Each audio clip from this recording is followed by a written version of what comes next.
بسم اللہ الرحمن الرحیم۔ السلام علیکم ورحمۃ اللہ وبرکاتہ۔ ایک بزنس مین نے خواب میں دیکھا کہ ایک شخص اس سے کہہ رہا ہے کہ تمہاری کمپنی کے آفس کے مین گیٹ کے سامنے فلاں شخص جو پھل بیچتا ہے اس کو عمرہ کرا دو۔ نیند سے بیدار ہوا تو اسے خواب اچھی طرح یاد تھا، مگر اس نے وہم جانا اور خواب کو نظر انداز کر دیا۔ 3 دن مسلسل ایک ہی خواب نظر آنے کے بعد وہ شخص اپنے علاقے کی جامع مسجد کے امام صاحب کے پاس گیا اور اسے خواب سنایا۔ امام مسجد نے کہا اس شخص سے رابطہ کرو اور اسے عمرہ کرا دو۔ اگلے روز اس شخص نے اپنی اس کمپنی کے ایک ملازم سے اس پھل فروش کا نمبر معلوم کرنے کو کہا۔ بزنس مین نے فون پر اس پھل فروش سے رابطہ کیا اور کہا کہ مجھے خواب میں کہا گیا کہ میں تمہیں عمرہ کرواؤں، لہذا میں اس نیک کام کی تکمیل کرنا چاہتا ہوں۔ پھل فروش زور سے ہنسا اور کہنے لگا، کیا بات کرتے ہو بھائی، میں نے تو مدت ہوئی کبھی فرض نماز ادا نہیں کی اور بعض اوقات شراب بھی پیتا ہوں، تم کہتے ہو کہ تم مجھے عمرہ کروانا چاہتے ہو۔ بزنس مین اصرار کرنے لگا۔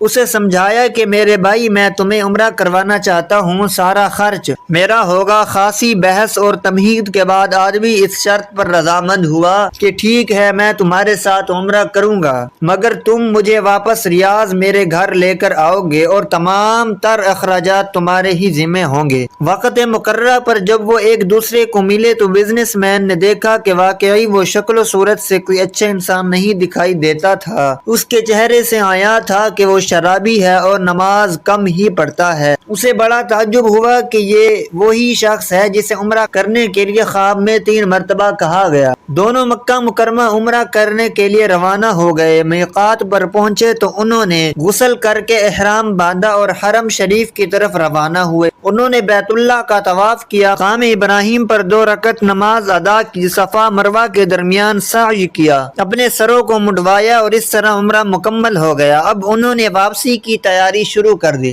حرم سے نکلنے لگے تو پھل فروش بزنس مین سے مخاطب ہوا اور کہنے لگا، دوست حرم چھوڑنے سے پہلے میں 2 رکعت نفل ادا کرنا چاہتا ہوں، نہ جانے دوبارہ عمرہ کرنے کی توفیق ہوتی بھی ہے یا نہیں۔ اسے کیا اعتراض ہوتا؟ اس نے کہا، نفل پڑھ لو اور بڑے شوق سے پڑھو۔ اس نے اس کے سامنے نفل ادا کرنے شروع کر دیے۔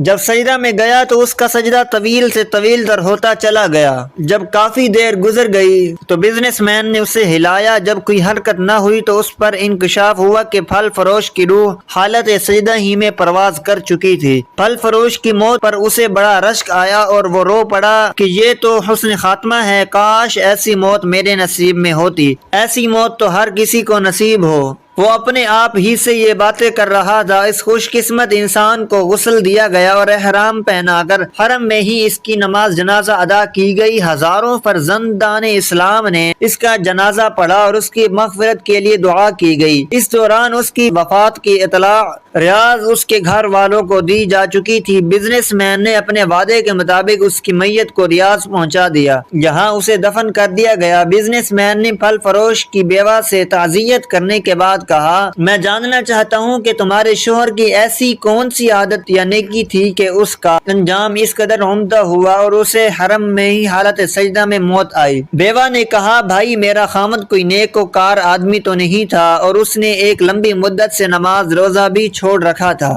میں اس کی کوئی خاص خوبی بیان تو نہیں کر سکتی، ہاں مگر اس کی ایک عادت یہ ضرور تھی کہ وہ ہمارے ہمسائے میں ایک غریب بیوہ اپنے چھوٹے چھوٹے بچوں کے ساتھ رہتی تھی۔ میرا شوہر روزانہ بازار جاتا، بچوں کے لیے کھانے پینے کی لاتا، وہ اس بیوہ اور اس یتیم کے بچوں کے لیے بھی لے آتا اور اس کے دروازے پر بھی رکھ دیتا اور اسے آواز دیتا کہ اے بہن میں نے کھانا باہر رکھ دیا ہے، اسے اٹھا لو۔ یہ بیوہ عورت کھانا اٹھاتی اور آسمان کی جانب سر اٹھا کر دیکھتی اور کہتی کہ اے رب العزت اس کا خاتمہ ایمان پر فرما۔ زندگی تو جیسے تیسے بہرحال گزر ہی جانی ہے، لیکن جس قدر ممکن ہو لوگوں کی مدد کیا کریں۔ اللہ تعالی ہمیں ہر طرح کی برائیوں سے اپنی پناہ میں محفوظ کرے اور ہمارا خاتمہ بھی ایمان پر فرمائے، آمین۔